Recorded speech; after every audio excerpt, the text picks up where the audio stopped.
you so much to you, Joni, and Jack for opening the door for us to be here. Really appreciate that. And here comes our photographer. So, my name is Randy Hekman, and thank you for being here. I'm here to announce in Detroit, Lansing, and Grand Rapids today that I am a candidate for U.S. Senate in the state of Michigan. And one would ask, why are you doing this? As I think about it, my basic answer is that I really believe in my heart of hearts that I am the best person to best understand the problems, and I believe the underlying solutions to the problems that we have as a state and as a nation. The problems on the surface are pretty obvious. We have $14 trillion in debt. And this is just a staggering number. My wife and I have 12 children, and as I look to pass on this sort of heritage to our kids, I just think that that's unconscionable. And I know a lot of moms and dads that I've spoken with agree with me. It's wrong to just do that, just pass it on and move on with life, go into retirement, whatever. So I'm really concerned about that. We're aware of that. And compounded in that is the fact that as you look to Washington, it feels like there is inadequate motivation and will on the part of our elected officials to really address this issue that's going to bury us and move us to financial oblivion in the not-too-distant future. In fact, I talk to people, even high school kids, and I say, look, if we keep on the same trends that we're on for another 5 years, where are we going to be as a nation? Most people you're talking to say that it looks pretty hopeless. So we need to make some drastic changes. But that's the problem. Parents, when your kids are misbehaving, you say, well, I see the misbehavior as the problem, but often there's a problem beneath the problem. And I think to really address the problems in America that we face on the surface, we've got to look beneath that.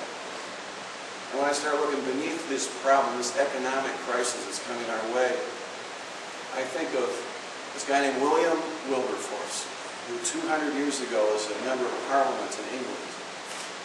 And he faced major problems there. And he had two goals, William did. He said, I want to eliminate the slave trade, and I want to reform the manners of the people of England. And he said, the real obstacle to doing what we need to do to change the hearts of the people of England, he said, the real problem, the obstacle we have, is selfishness.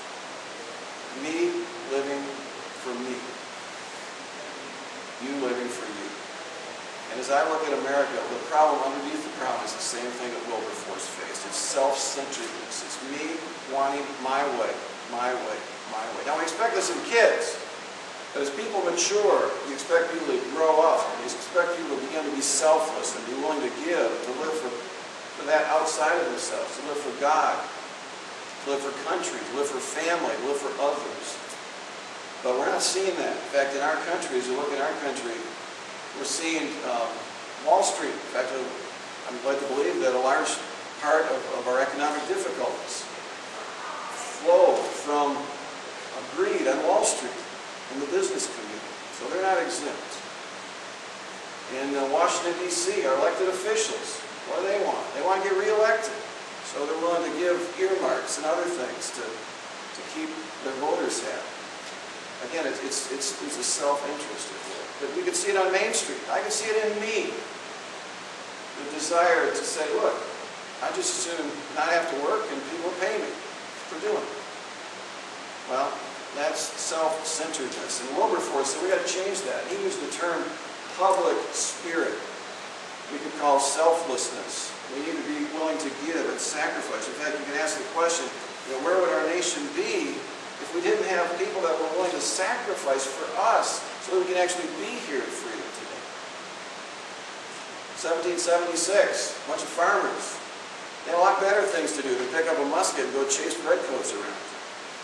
You can look at the different wars that we've been in. World War II. Again, men and women, not much older than college age or some younger. Again, they would get in tanks and airplanes and just pick up guns and fight enemies because of a lack of this self-centeredness. They were concerned for their country and for the future of what we have here. And we saw it again with the firemen at 9/11 and others at 9/11, be willing to risk their lives, and many of them gave up their lives for us and for freedom. So how do you get rid of self-centeredness? Because that's the heart of the problem. Well, it's not easy. It takes courage. It takes a choice to do it. And it really helps to have examples that we have around us to help us bolster our own selflessness. And then when we come to a crisis like we're facing as a nation today, when we come to a crisis like that, it helps us to choose. It makes us choose. Are we going to keep living for me, or are we going to live for others? Are we going to give up the self-centeredness? Because for us to succeed and survive this crisis that is looming, I mean, America is like this proverbial family that's maxed out on every credit card that they own. And they have absolutely no savings. That's America. We have no savings today. And we're maxed out in credit across the world. And every once in a while we say, oh, we got a little bit of life left on this one credit card. Let's go buy a plasma TV. I mean, it's absurd. We have to cut back our debt. But we're going to have to go against self-interest to do it. Our politicians in Washington are going to have to be statesmen and stateswomen and be willing to say, look, I don't care if I don't get elected because I'm going to do the right thing for our nation. I'm going to cut back his debt. And we on the receiving end of the federal trough, you might say, we have to do the same sort of thing. We have to be willing to suck it up and not get all the benefits that have been coming our way. It's just inevitable that it's got to happen. That goes against self-interest. We got to go beyond that. We've got to find a way to meet the gap that exists in our country. When government cuts back, there's going to be human need that exists. Who's going to meet that need? How's that going to happen? Are we just going to have riots in the street, such as we're seeing, frankly, across Lake Michigan? Well, it's going to take, again, a lack of living for me. It's going to take a sense of public spirit, of selflessness. And we're going to have to help our neighbors. We're going to have to help others to be able to do their part to make the transition away from government and back to where it belongs. Where does welfare belong? Does it belong with government? Do you know that 100 years ago, welfare was found in the churches and the nonprofits in this country? They did an incredible job of bringing people off the boats, the ships in New York Harbor, and bringing them into Main Street. It wasn't easy. It took sacrifice on everybody's part. And it wasn't just a giveaway program. When they came off these ships, they told the guys, good, look, you chop some wood for the other poor people. They told the women, you sew some clothes for the other poor people. They said, no, I don't want to do that. They said, all right, then you don't get help. And that's the sort of program we need. Real welfare involves tough love at times. It involves life on life. It involves individuals pouring their life into others to train them how to do things, how to learn the language, how to be an American. We've let churches and nonprofits just basically get to the point where they say, well, that's government's job. Well, it's not government's job. It's our job. It's everybody's job. Just imagine if every man, woman, and child that has an income in this country, if they tithe, gave 10% of their gross income, do you know how much money that would be? That's $1.4 trillion that would flow into the private economy that could help people. You have a lot of people that way. What if in addition to our dollars, maybe we don't have the dollars to give away, but we have time. Maybe we can tithe our time, give some of our time away. Just imagine how our neighbors would change, our neighborhoods and our cities. Now, again, I'm telling you a Midwestern story here today. And as I thought about this morning, I thought, you know, this thing might not sell in the East Coast or the West Coast. Now, I'm from Michigan. I was born and raised in the west side of the state. But I went away to college at MIT, East Coast. I was in the Navy and the Pentagon.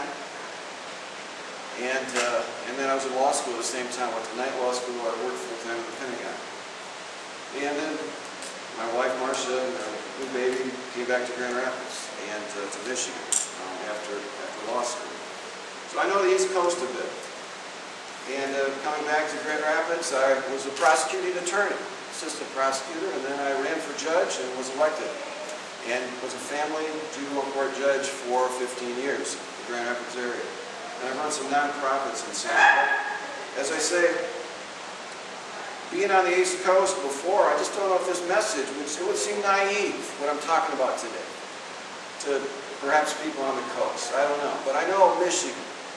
I know the people in Michigan. I'm proud to know the people in Michigan. There's a genuineness, there's a humility of the people in this state. I love them.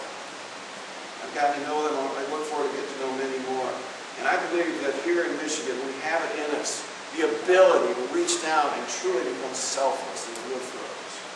I believe that we have a willingness for the sake of our children and our grandchildren and for generations to come, the willingness to accept reductions in federal support, and the willingness for us to work together and to help make nonprofits and just us as individuals to meet the human need that's going to result when the federal government gets out of this program of administering welfare to our country.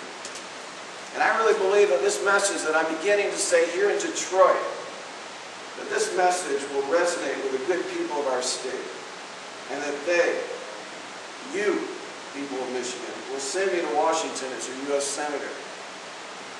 And I'm going to be honored, I'm going to be privileged to carry the example that Michigan's going to lead the way to Washington, to the other states of the Union. I look forward to doing that. And I thank you for listening. I wonder if there's any questions.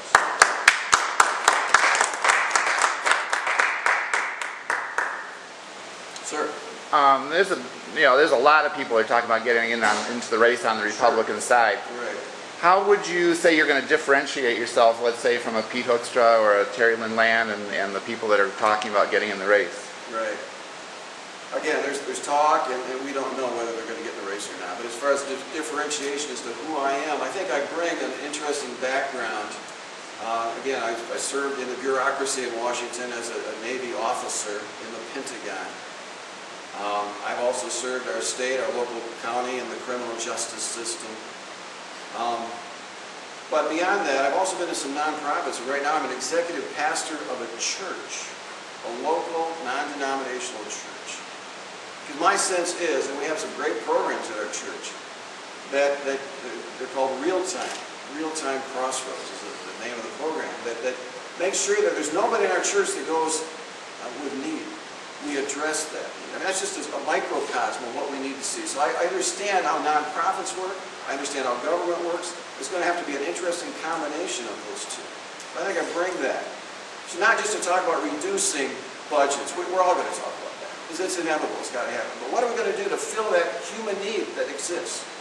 That's what I'm concerned with.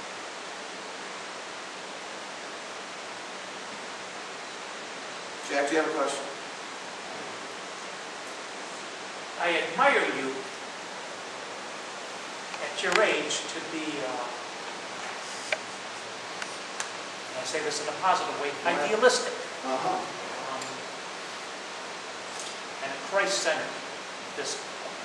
You're exactly right. The basic issue is greed, selfishness versus the great generation, the greatest generation, serving, caring, wanting a better life for the children. Yep. Sacrificing. Right. You talk about a month to climb.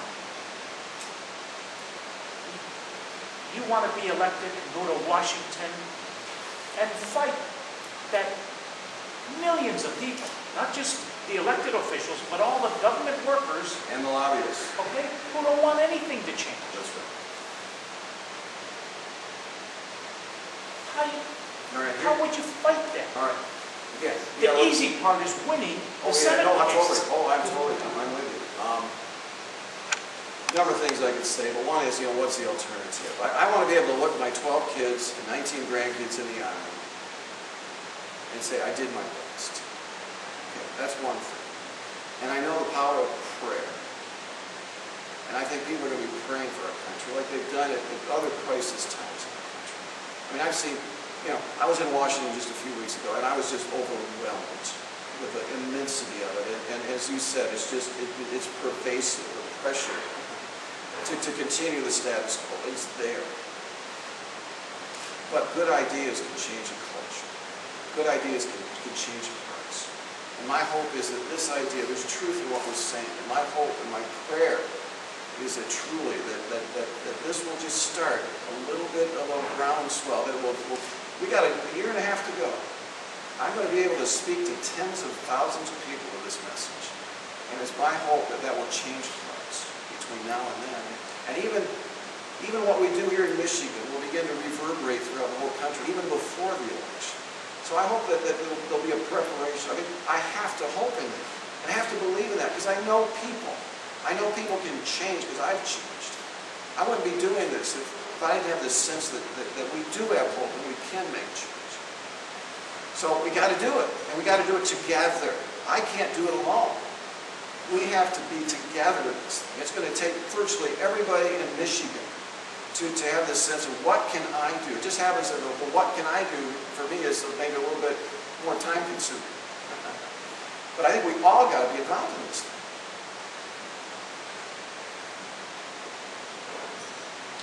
All right, well, thank you very much. Thanks.